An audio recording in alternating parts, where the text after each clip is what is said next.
Welcome back, everybody, to another episode of the Life and Sound podcast. I'm your host, Kid Capone. Today I have very special guest, Eli Brown.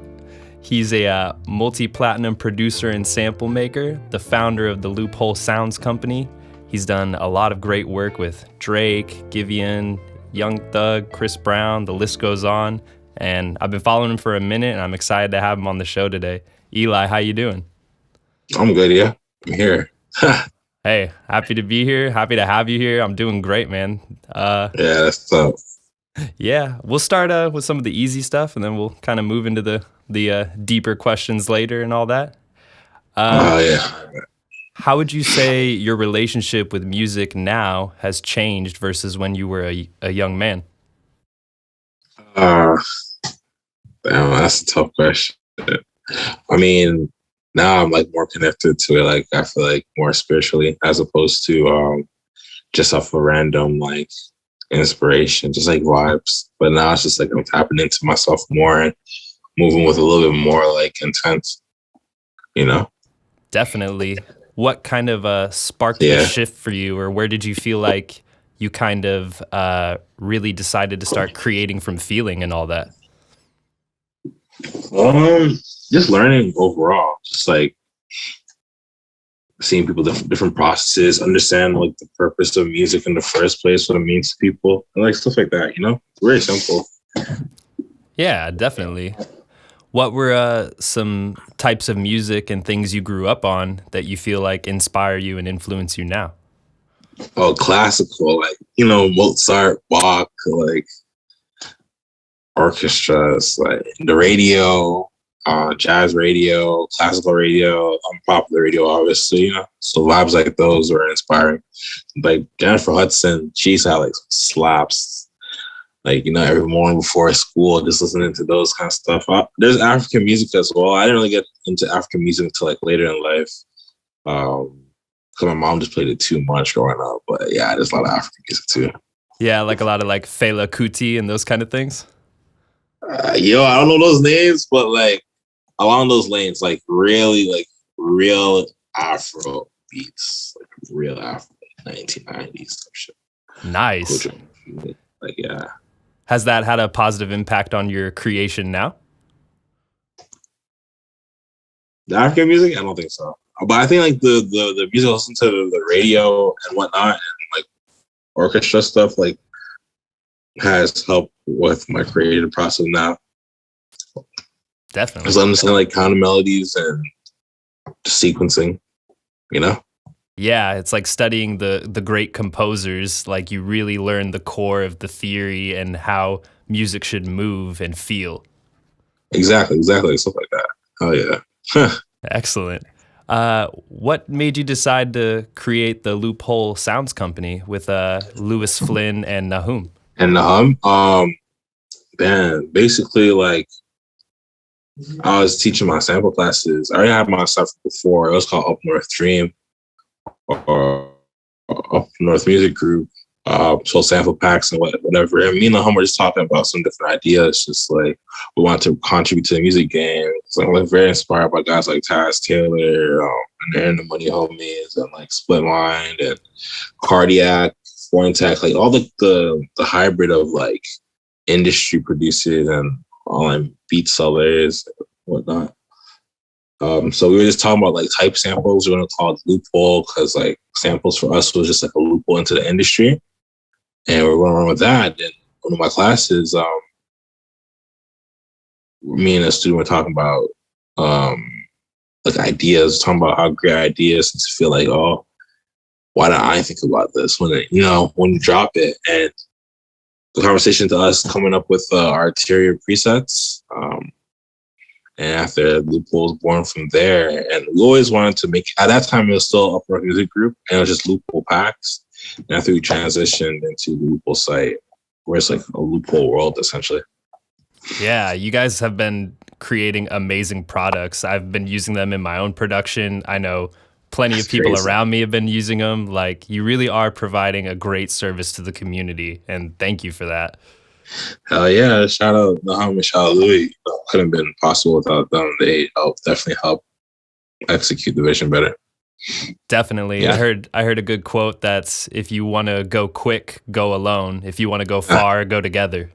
Go together for sure, for sure, for sure. Yeah, that's like it's on the money. Yeah, man. Like, birds of a feather. I'm believe in a team effort, and I believe that, the human experience is meant to like unify people, and you can, everybody around you can teach you something, whether that's good or bad. There's always a golden piece of information from someone. Yeah, for sure, 100%. Yeah, that's what I experienced a lot. Even doing some Zoom sessions for like the homies, and even just like working on music in general, like collaborative efforts, it's like so dope. Yeah, I feel like it's always been, since like the early days, even if a composer wrote something himself, it takes an orchestra to perform it. Or if you have a great artist playing music, it takes different musicians of different talent to bring it all together. Yeah, exactly. What made you decide to do your one-on-one sample classes? Before I even started making music for getting into the industry, I saw that one big problem in the music industry is music education. You don't really know what's happening until it happens, and you really lost leverage at that point. So I was thinking about a creative way through, my name and the little niche and pocket I was in to like start telling producers my little journey or whatever, I already did like a couple of Kingsway stuff. I know a lot of people looking up to Kingsway and the sample packs, and they just wanted to know that. And that was cool. And I kind of branded it like that, but it was just like to begin my initiative of music education overall, I just feel like it was lacking. I took Mario's class like maybe a year or two prior. And right when I did it, I was like, all right, I'm gonna do this for other people. Like instantly I was like, I do this, And Definitely. at that time, like when I dropped, like when I did the class, it was only Mario doing it. So everybody felt like it was a Mario thing. But when I did it, like I felt like I gave other people confidence to be like, yo, I'm gonna do this too. Yeah, I took Mario's sample class. I took Al Hug's sample class as well. And those were both like very impactful learning experiences for me. For sure. It's like if you had a chance to talk to Timbo on his come up or at his peak, like in this moment, and you're able to hear what he was saying at that time, it's gonna work for you, and it's like you're gonna elevate. You'll save you a lot of trouble as opposed to going through this industry runaround, which a lot of people are going through, Yeah, you don't have to learn life's hard lessons through your own experience always. If you learn the lessons through somebody else's experience, it sets you up to learn how to avoid problems and those kind of things. Exactly. I wish. I mean, I did Martin's class, so I was like, I kind of wish like I with whom I know now, but there's certain things I was like, I wish I knew this. That's not, Yeah, definitely. Yeah. What are kind of the future plans for yourself and the Loophole brand as a whole? Man, so like away from the brand itself, I just want to be more community driven. I'm going to drop more content, like more studio videos. Like I want to make it feel like 808 Mafia. I want to really give value to the music communities. I don't like beat reviews or whatever, like the basic stuff. I want to do something that felt like when Arteria dropped, where it's like, oh, you're actually trying to provide this value with the homies. And, we're thinking about ways to do that and get into like the crypto and technology space eventually too. And just like be like a pioneer in that. I feel like it's important we mix music and tech together, so.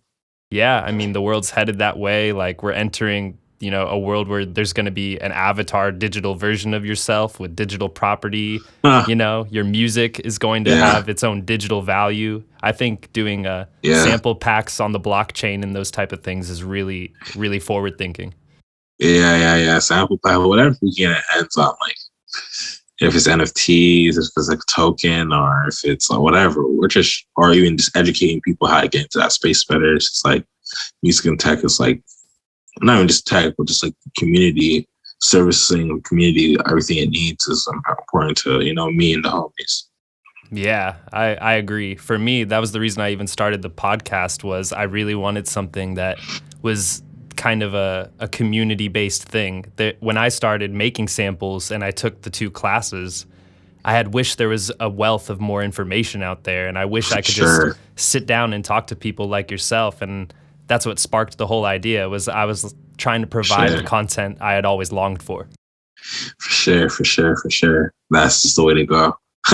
Yeah, I mean, another quote I heard was, some of the wealthiest people in the world, it's relative to how much you're helping humanity. That can kind of determine how much you're making. Remember, someone has to give you money at the end of the day. People don't want to give it out, so you got to give them what they want to get what you want, right? I agree. It's alchemy. It's an equal exchange. It's an equal exchange, exactly.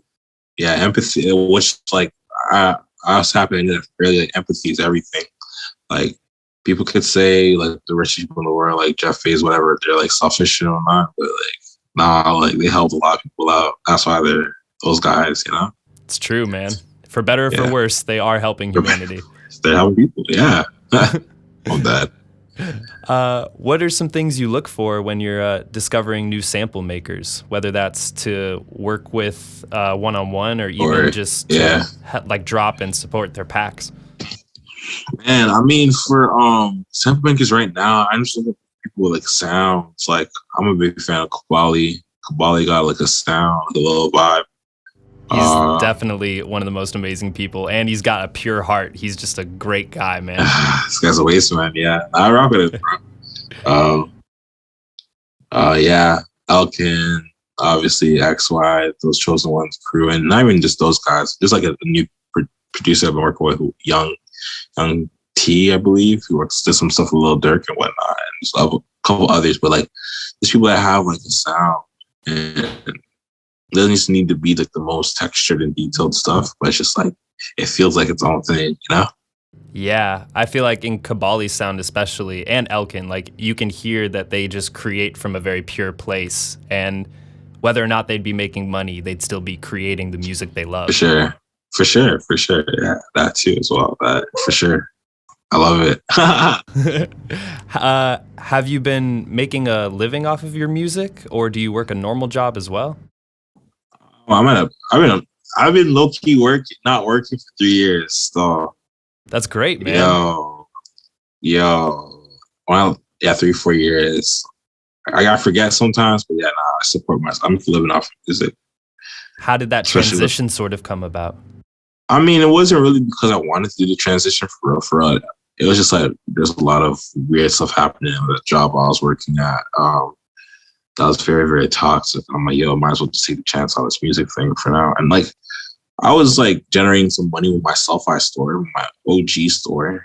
And, it was enough to move around to do things. And, so I was I made the move. I still live with the Dukes, my parents and whatnot. Yeah. Went to LA with off that money. It was cozy, I had a pinch. I had to moments of struggle, but got to a point where I don't need to. I'm doing that right now. COVID happened, and for the longest time I had been working in restaurants serving, just trying to make money to get by, especially in Southern California. It's really expensive where I live. Expensive. Yeah. And as the pandemic happened and I had that extended break and I was getting unemployment and those kind of things, I had made an investment into Ethereum when it was about $750, and that is still carrying me to this day, and I'm so grateful for those kind of things.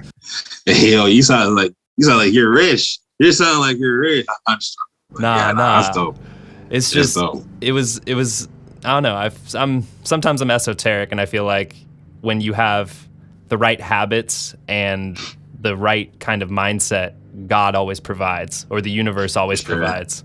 For sure, 100%. I believe that. I was doing trading stuff as well, and that was holding me down too. I just learned a lot about life.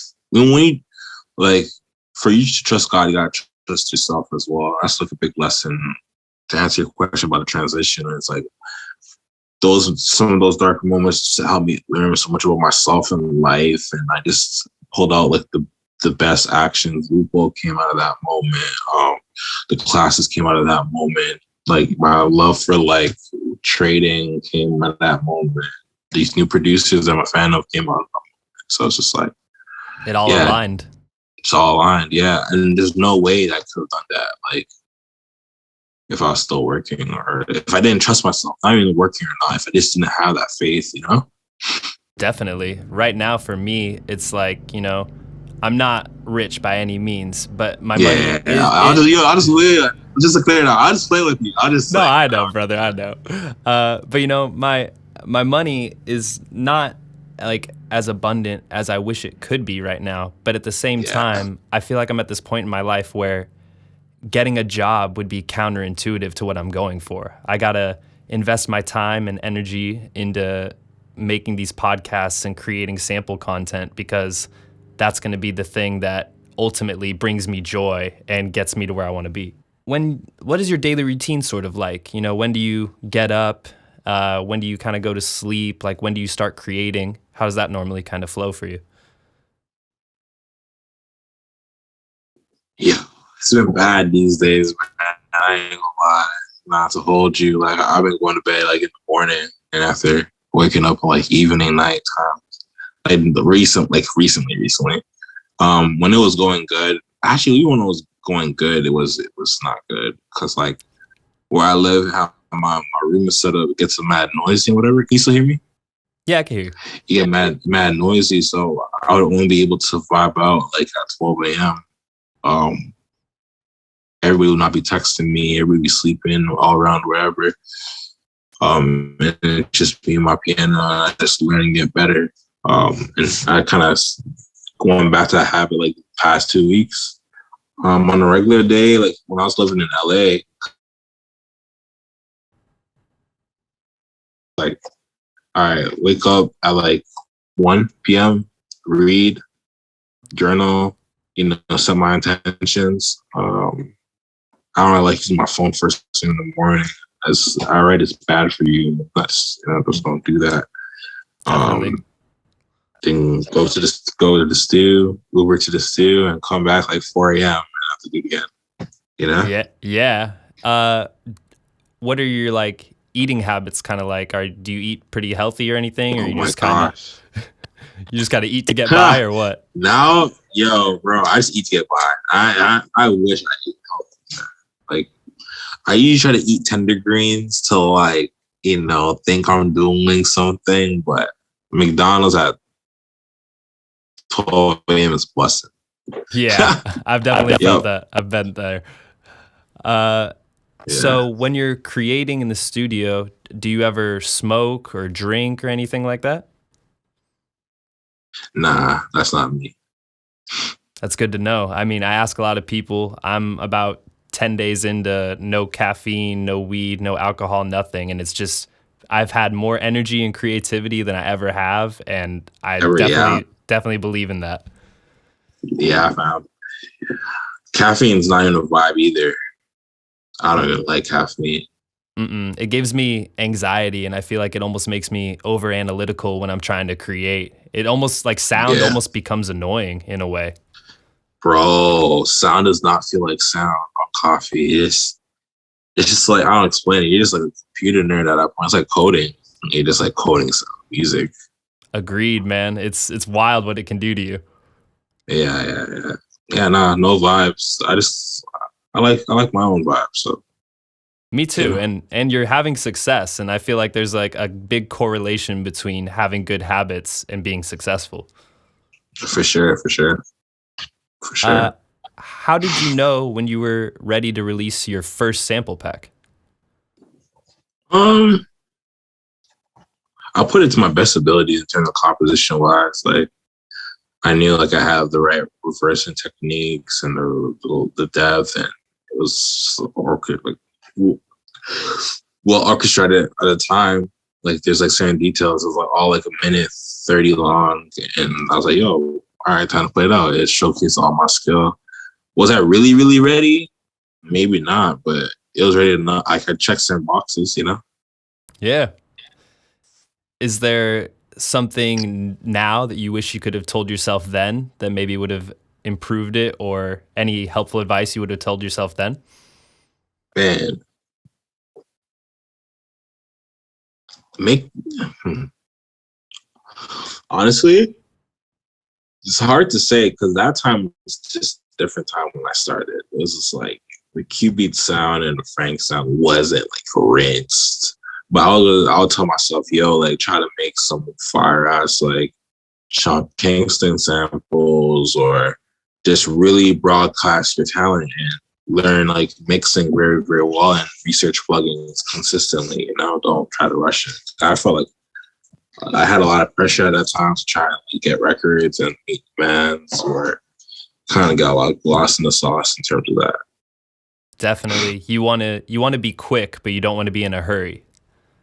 Yeah, not in a hurry. I was doing two in a hurry. Like, but at the same time, it's like, yeah, just finding new plugins, good hurts or whatever, and take time mixing and crafting like the details and stuff. And whatever I think is dope, it doesn't need to be like what people think is dope. Whatever I think is dope, just cook that.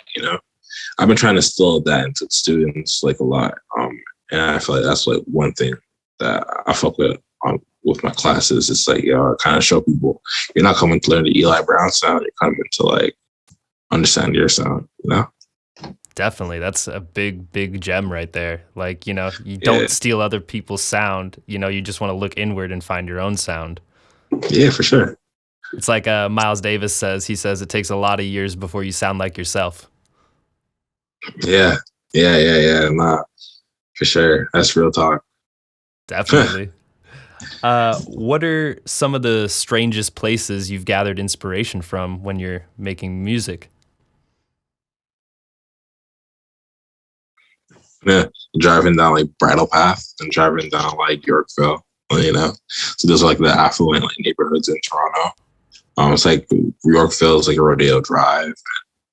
Bridle Path is like Drake's area, like the Richards house is it's like equivalent to like I think Highland in Hollywood or like Beverly Hills. Yeah.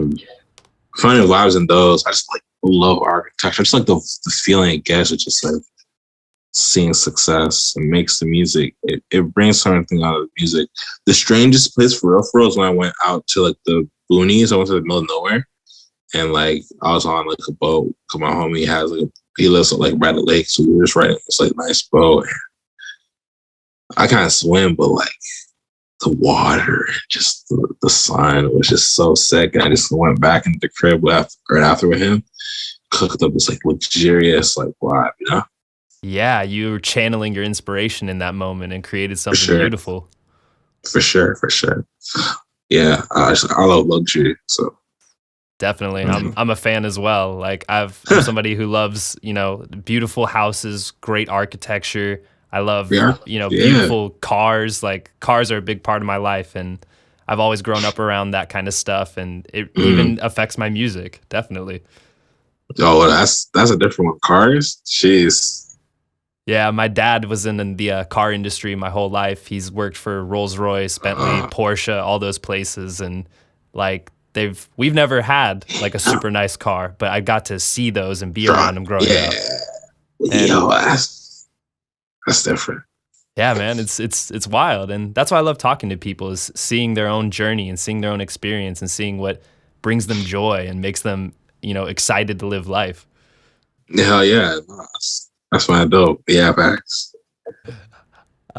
What is the music scene like where you live? Kind of like now, and what was it like when you were maybe younger? Do you feel like it's changed radically?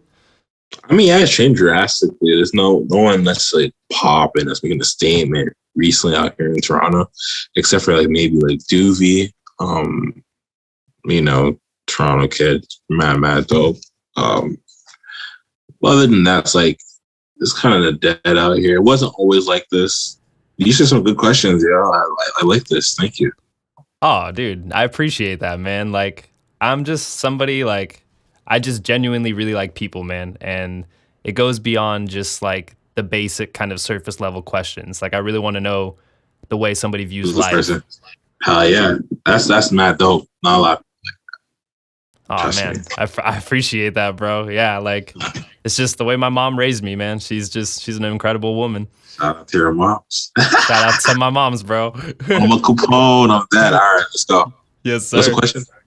The question, how did you first connect with some of the artists you're working with now? Oh, okay, no, I remember the other question. Toronto, the scene. Oh, yeah, sorry. Yeah, it's more like dead. Toronto scene's like more dead right now. Just There's not someone making an insane statement going up. Killy had his little moment. Tory had a moment.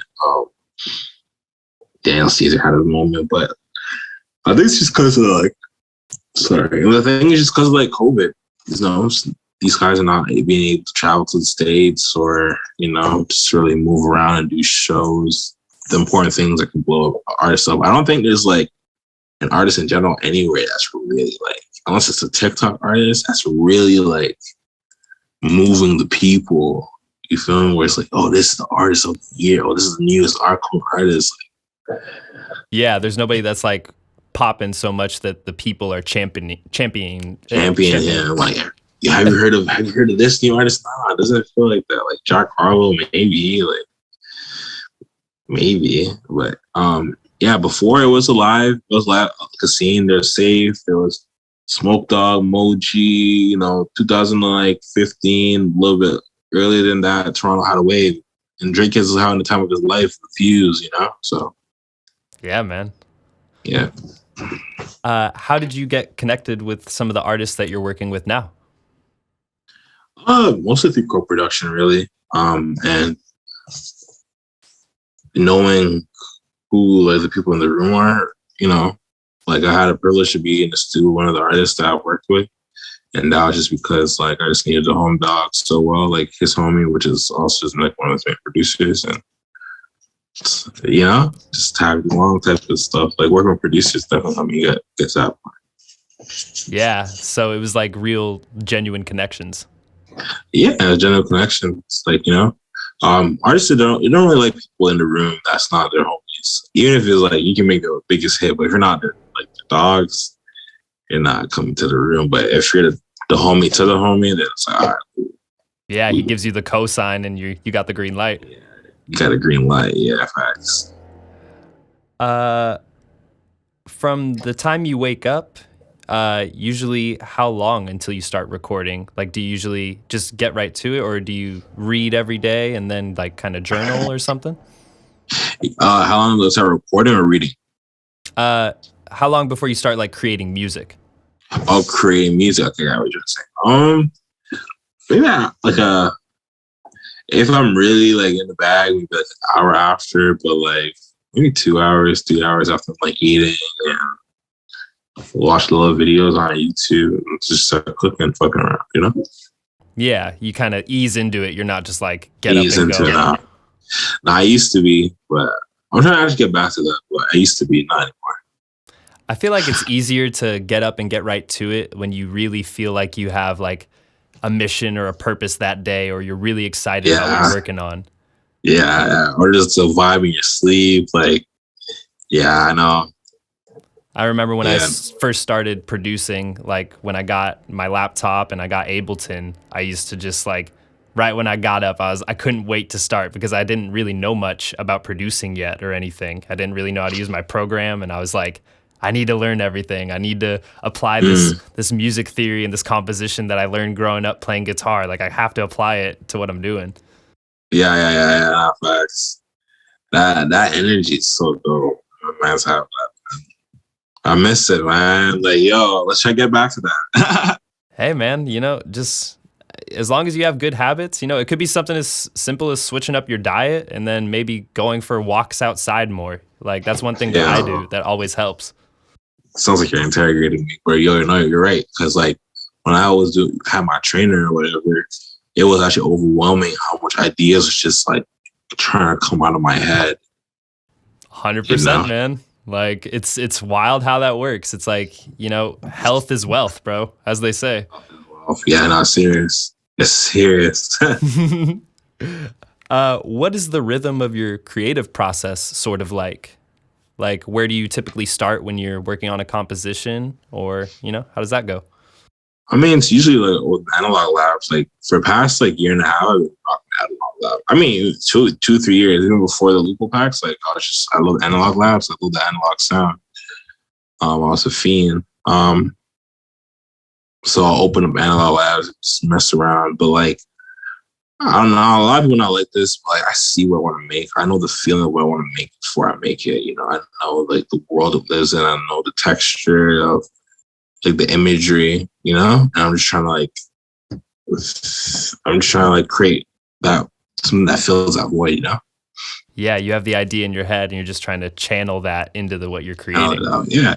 It might not be the end result, but it'll definitely be the initial guide to like grow it into something, you know? Yeah, it's like the spark that gets the gears turning. For sure. Because I didn't mention before, I did not mention it, but I listened to a lot of music and I'm like, oh, I wish I made something like this. Like, well, it'd been dope to make like a Cortez record or to have made like, Daft Punk record, but melodies and sound selection of Daft Punk and not necessarily like that. You know, the drums be like this, mix with this. Like, I'm sitting there thinking all the time. I have a lot of playlists. So it's not hard to come up with ideas, low-key. Yeah. No, I mean, drawing inspiration from a lot of places, and then I feel like, you can channel all those different influences, and that's what really creates a new sound. Is you're like, oh, I like the synth work of this artist. I like the way the drums slap of this artist, but maybe I like the guitars from a different artist. And yeah, exactly. Yeah, finding mess around with it. Hell yeah, Mr. Potato the music, you know? Yes, Mr. Potato had music. yeah, thanks. Typically, from the time inspiration strikes when you're working on a sample, about how long until you have a completed idea? Yo, I don't know, man. Like, it's different for different samples, of course. Like a finished sample, which is like more composition style, something like a drum worker thing, will take it could take like an hour 40 or 45. I could play this stuff, so it take 45 minutes if I really like try to push the speed. But like sometimes it's like 4 hours.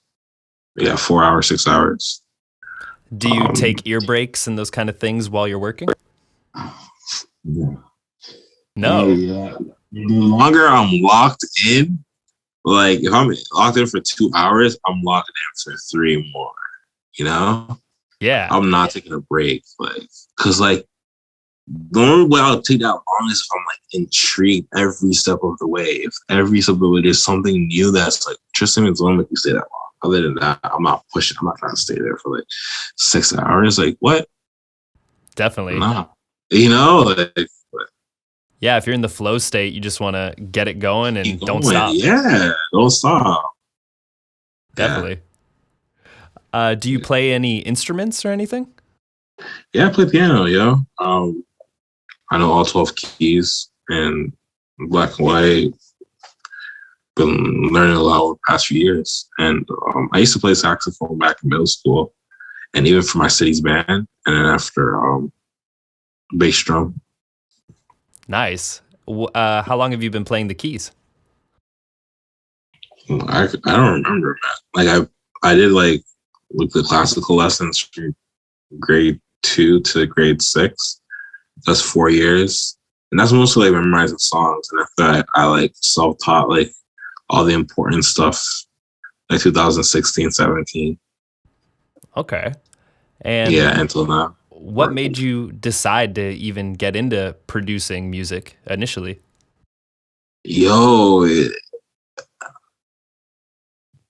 I just love beats. Like, I just love the beats. I love Wonder Girls beats. Like I really loved Wonder Girls beats. I really wanted to be cool.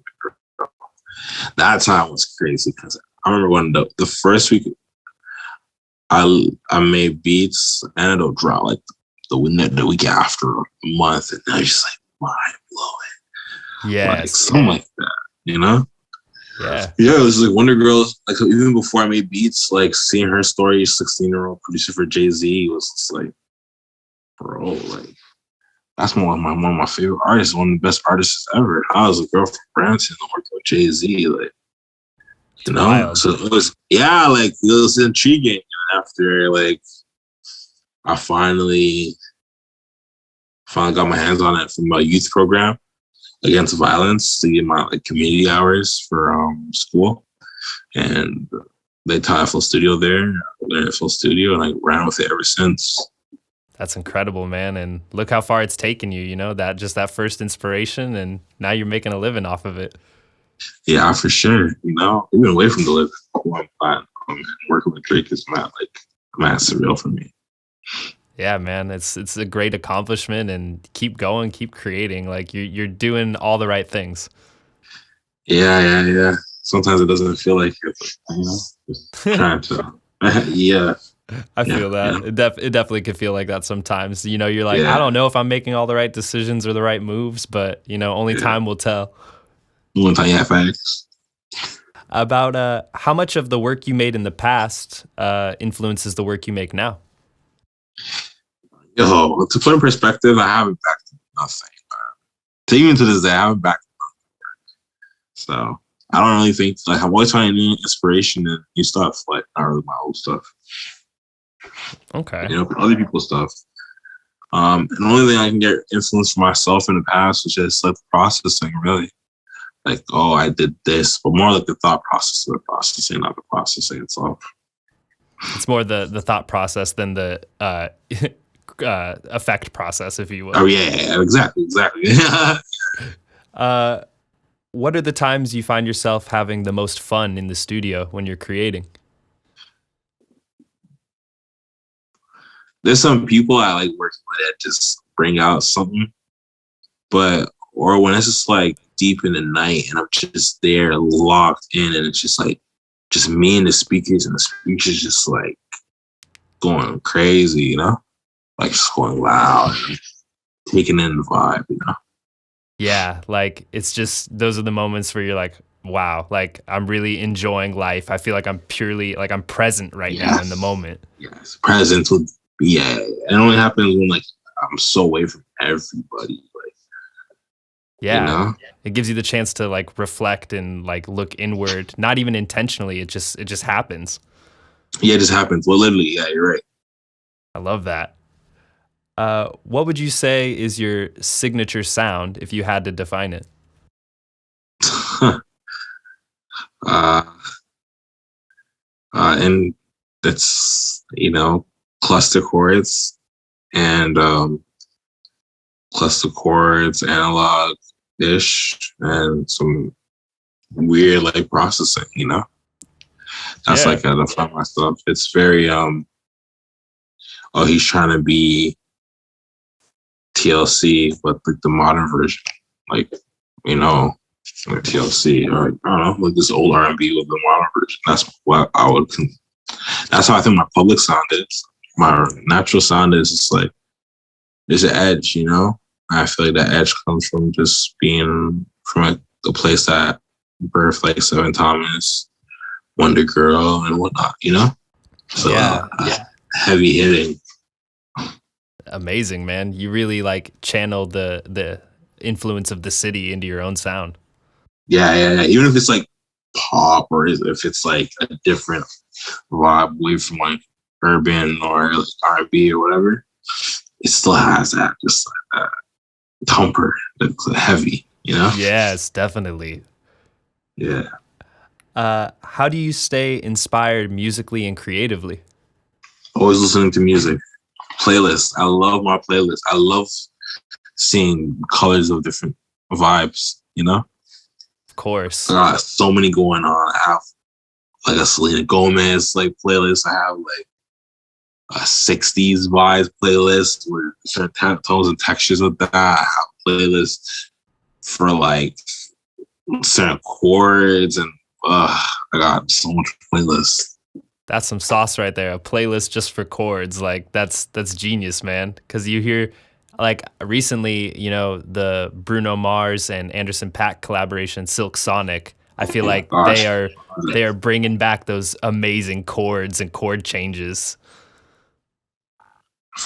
Trust. They are bringing though, like they're bringing this crazy instrumentation. You're right, bridge, hug, like post, whatever, man. They're just bringing different sequences to music. I love that. I love that. I I love do that. Even some. Hmm? I do too. I was agreeing.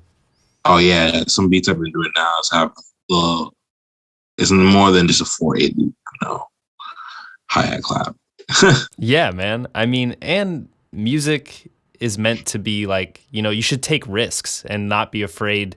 You can't fail if you're just trying something new, I feel like, because you never know what'll happen. Yeah, I mean, feeling's not that bad. I don't know why people keep feeling so serious, but It's part of the journey. It's the only way you learn. part of the journey, like, If you're not failing, you're not trying hard enough, I feel like. Well, that's a bar. Yeah, you're right. Hey, I'm not a rapper. What are some albums or maybe some specific songs that have shaped your music taste and your sound now? Asteroid. I like listening to a lot of artists unreleased music. But other than that, Asteroid is definitely expanded my ear. Jay-Z's Black Album, that's just like from the real hip hop vibes. To Pimp a Butterfly, really just it's like, okay, we're That was going a there. breath of fresh air, definitely. Yeah. That guy gave us music. If Reading Is Too Late brought like just like funness out of like music. That's the definitive moment in the sound. And I'll listen to a little Ariana Grande album positions, Yeah. That inspires the new stuff I'm making. What are some unorthodox ways you've maybe made music before? Starting off with a sound effect. Making a sound effect, like, and after building a beat around it. That's amazing. Yeah, when I was speaking to Elkin, he was telling me about how he'll write sometimes his whole samples with just his voice. He'll like sing out one melody line and then he'll make a new track, sing out the bass line that he wants, like, and he'll just build it like that, and it can like inspire the whole project. Yeah, that's sick. That's sick. I just making music in strange ways is so cool.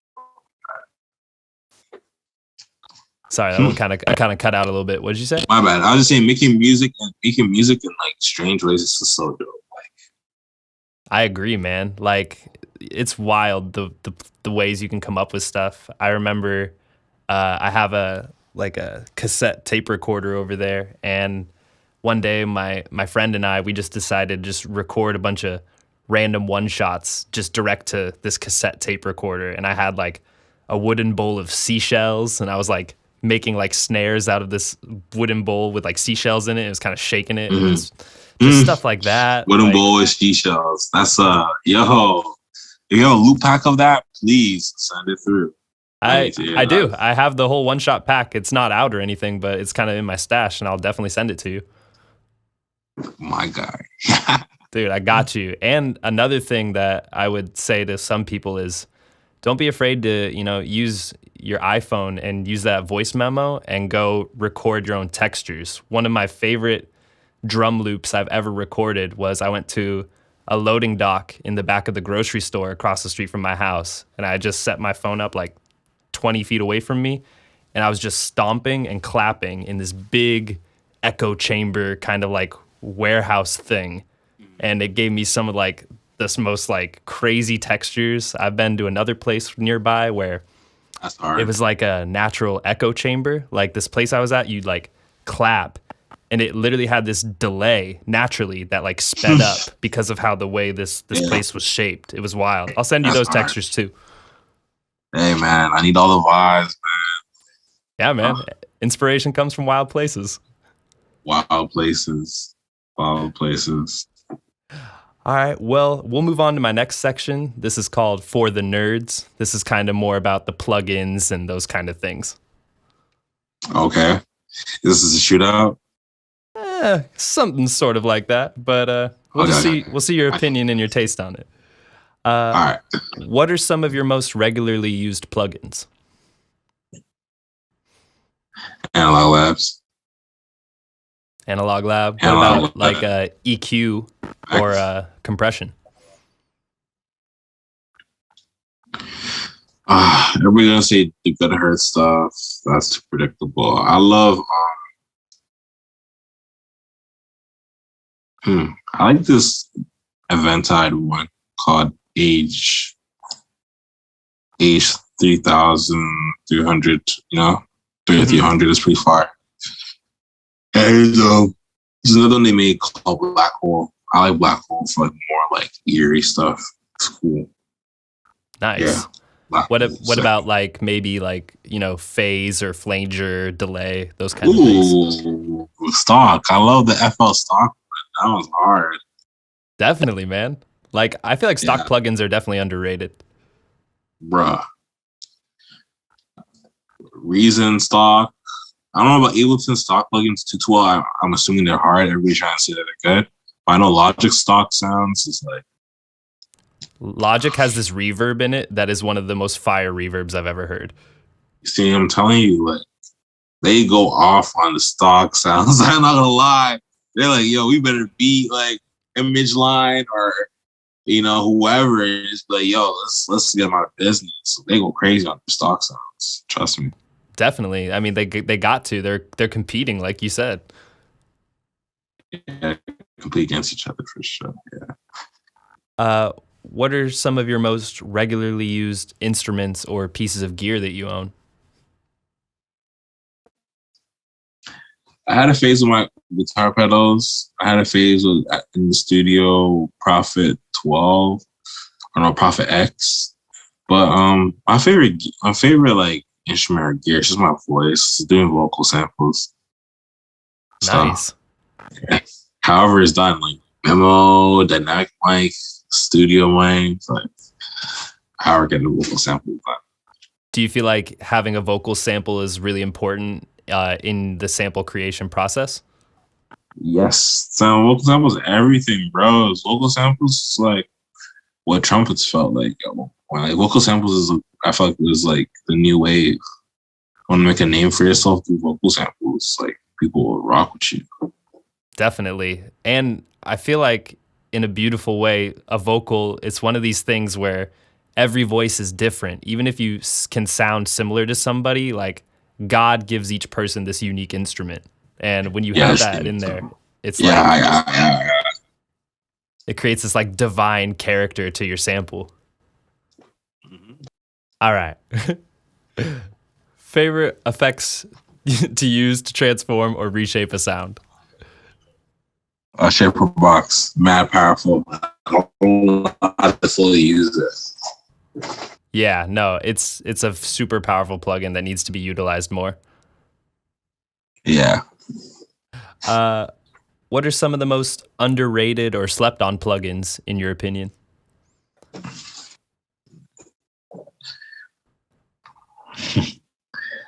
EQ, the Wave Shell, specifically in Wave Shell, I feel like L2 is underrated, like the limiter. Yeah. And like Vocodex and vocoders. Vocoders are underrated. That is something that I feel like is definitely underutilized right now. And like vocoding is such a great and powerful tool. Like, I don't know if you've ever used the plugin Vocal Synth, but that thing is wild. Yeah, that thing is wild, man. Different vibes, yeah. Yeah, back in my EDM days, like electronic dance music is the reason I even started producing, like Skrillex and those kind of things. And that's what got me into producing. Them times? Yeah, man. That's like when I started, like 10 years ago, a long time ago. And yeah, man. And those kind of like, growls and those vocal type basses are the things that like blew my mind and made me want to really dive into vocoders and those different kind of processors. Yeah, for sure. And what is some secret sauce that you wish you had known earlier on when making music?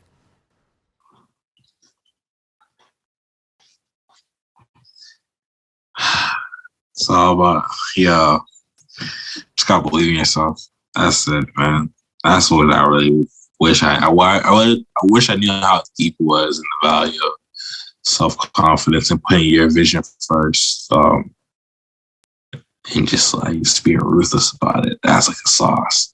It just like translates to the music somehow. Like in one particular way, it's like you search for more effects, you use more effects. Like, yo, I can probably turn this into something I never even heard before, just because you just have like that intention set, like, you feel touchable and whatever, like, So yeah. Definitely, that's a golden piece of information. Definitely having that confidence and belief in yourself. Yeah, that you just want to change the game, or just gonna make the sound that just everybody falls in love with, whatever it is, Definitely, man. It's beautiful. We'll move on to my final 5 now. These can be one sentence or one word answers. They don't have to be very long if you don't want them to. Okay, cool. What is something you wish more people did in their music?